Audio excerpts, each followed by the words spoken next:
How close are you to Charlotte, Stella? Well, I'm in Nashville today, so all I have to do is get on I-40, and you get on, and we'll meet halfway. Over there by Hickory. Then we'll go in there and, and do some stuff in Yeah, it'll Hickory. be about yeah about at Hickory. I'll see you, and then we can go shop for furniture. That's so true. You know what's so funny is that the rest of the world comes to this area for that furniture, and it just amazes me that and the style of things that happen around this part of the world.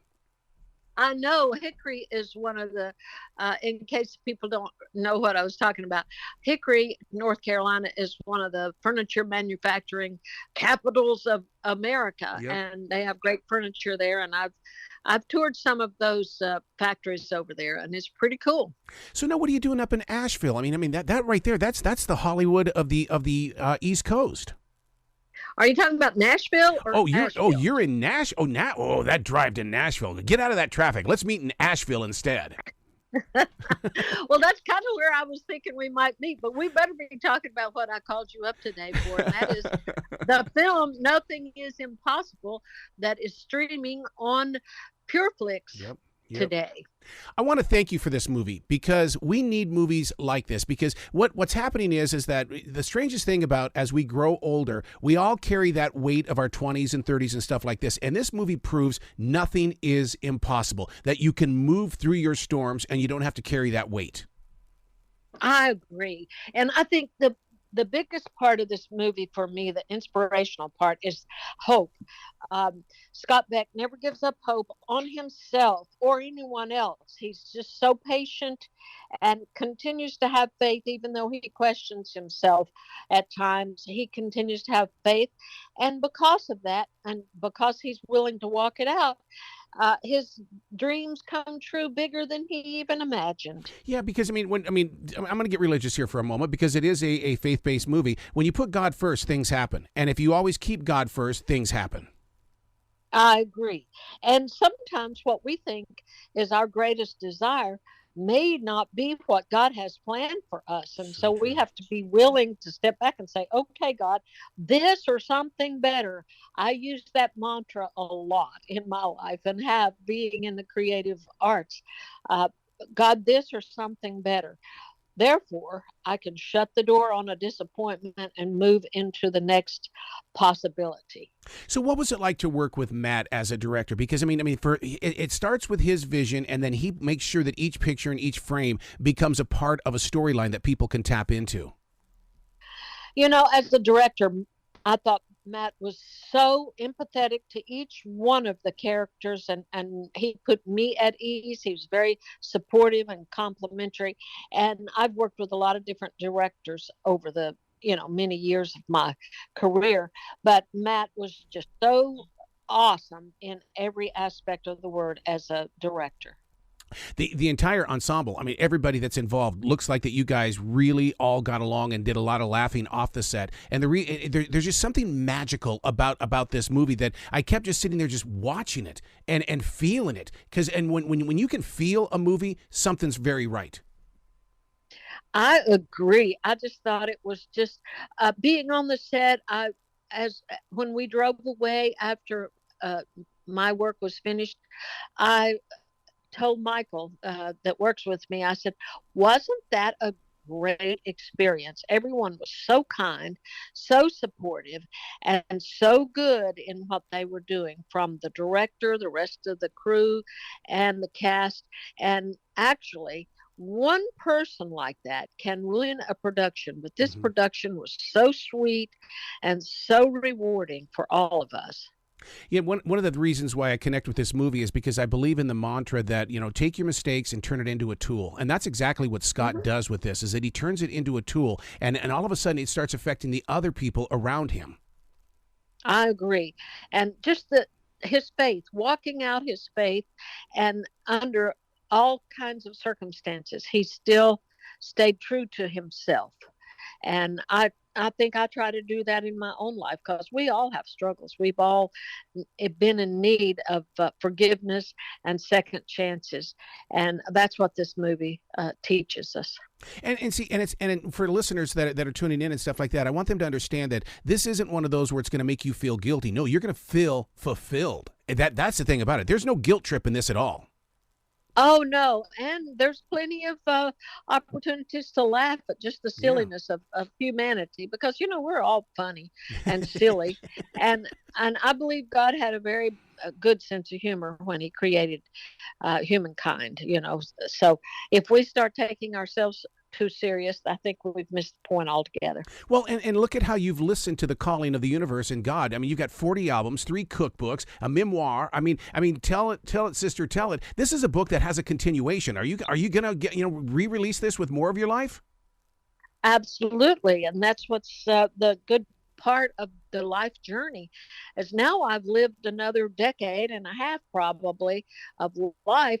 We've gone through the pandemic and all kinds of things. I've lost loved ones in this last decade, and there's a lot more that I need to tell. And so that's what I'm doing, is just telling more of my journey, Speaking of that sharing more of my journey. Absolutely. Speaking of that pandemic, the one thing that I've learned is through our binge watching addiction and stuff like that is that we embrace movies like Nothing is Impossible on PureFlix. We sit there and we want the story. It's like a good country song. We want the story. Exactly. And that's how I grew up, in the Appalachian Mountains of East Tennessee. The best storytellers were the ones that were regarded the highest. Mhm. And so, as songwriters, we try to tell a good story ourselves. And so, and Nothing is Impossible is one of those stories that unfolds in the most unlikely but the sweetest way. And so, I was just happy to play Ruby in this film. Now, the theme song to the movie, and listeners can pick that up when they go watch the trailer and stuff like that. My God, that song I think could really cross over and get on the radio. Oh, I agree. And I think so too. because I mean the message itself is nothing is impossible. I mean it's we back in the 1990s, be happy. We were singing that song, and don't worry, be happy. And so I mean with Nothing is Impossible, that's one of those songs that gets inside the veins and really pumps up your heart. I agree. I think that everyone should download pureflix.com and start streaming some of these films that are so incredible. And this latest one, Nothing is Impossible. And I'm just really excited to be a part of this release. I'm proud of PureFlix for what they're doing because they're actually investing in original movie entertainment, and Nothing is Impossible is one of those movies where they said, look, we need to be there for the people. Let's go ahead and do things like Nothing is Impossible. Well, Norman Vincent Peale's wife said, find a need and fill it. And that is what PureFlix is doing with all these incredible inspirational films. Building your own personal creative life. I mean, it took activation, taking that step out. And, and so many times people don't understand how many times creative people are told no, no, no. But we keep moving through that storm. Well, I don't think you should listen to no. I mean, Scott Peck didn't listen to no in Right. this film either, and I never have listened to no.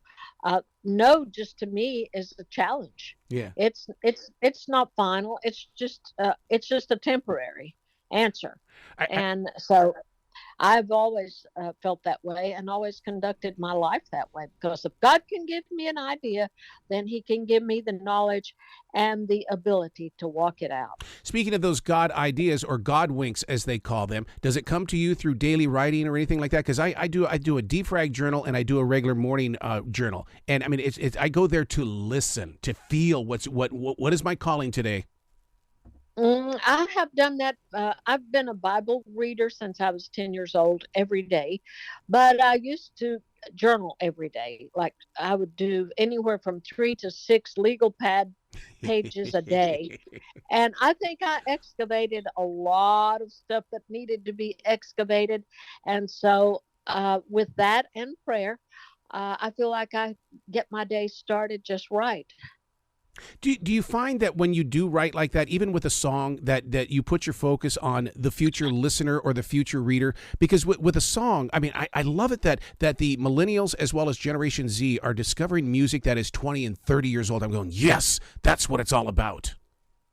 Well, they're listening to the story. That's it. And we start with children reading stories or telling them stories when they're tiny, like my grandbaby. But everyone needs a story. And what better way to tell a story than that has a good ending? You Yeah. know, a happy ending is the best story of all. And that's what Nothing is Impossible is about today. You talk about the grandbabies. Wow. Mine is already 18 years old in college. My God, life goes by way too fast. It does, doesn't it? I have a 7-year-old grandson, and he still wants me to read bedtime stories to him Oh. when I spend the night. And trust me, I do. I read those stories. It's one of those things where your parents say you're going to love being a grandparent, and you don't get it until you get one. And it's like, oh my God, it's such a different kind of story, a different kind of experience. And different kind of love, but it's the same. Ex- Except you get to have the love and express the love without all the stress of being the responsible parent.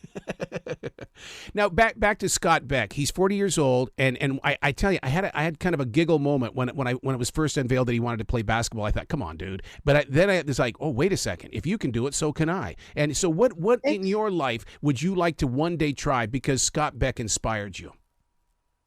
well, actually, I've never needed Scott Beck or anyone else to inspire me. I keep myself inspired. But I will say this: when I was in my early 30s, I was told here in Nashville that I was over the hill and should stop trying to have a recording career. And I didn't listen. I didn't listen when I was in my early 20s, and I certainly didn't listen in my 30s, and I'm not listening now. I just do whatever it is I want to do, and trust that God will bring me through it, or bring me to it, whatever it is.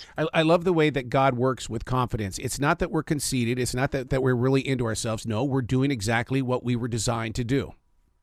We're trusting. Yes. We're trusting, and that's having faith. When you trust God for the perfect outcome in any situation, then you may feel like a feather in the wind, but you get blown exactly where you're supposed to be blown in order to learn the lesson or to receive the blessing. Yeah. I just learned from church this past week. It was like, people will put you in charge, but always remember God is in control. And man, that I've carried that all week long. It's true. That's why you just have to have faith. Yes. Walk it out. Just step into your purpose and then walk it out. So what is your next plan? I realize that we're talking about Nothing is Impossible on Pure Flix, but you're a creative person. You can't just turn it off. No, I'm working on a revision to my memoir, as I said Hmm. earlier, and it's called Tell It, Sister, Tell It. You can download it and the audio on Amazon.com. But I'm also working on a new collection of songs. I'll be going in the studio before too long. And I'm working on a screenplay as we speak. And I've been offered another couple of opportunities in film. So I'll be doing that as well. I love your energy. I love what God is doing to you, and God is moving through you to reach other people. I hope so. And I try to be an open vessel. I love it. Please come back to this show anytime in the future, Stella. The door is always going to be open for you. Thank you. And I appreciate you taking the time to talk to us, and be safe over there in Charlotte You today. you bet. Thank you. You be safe too in Nashville. Bye, Mr. Collins.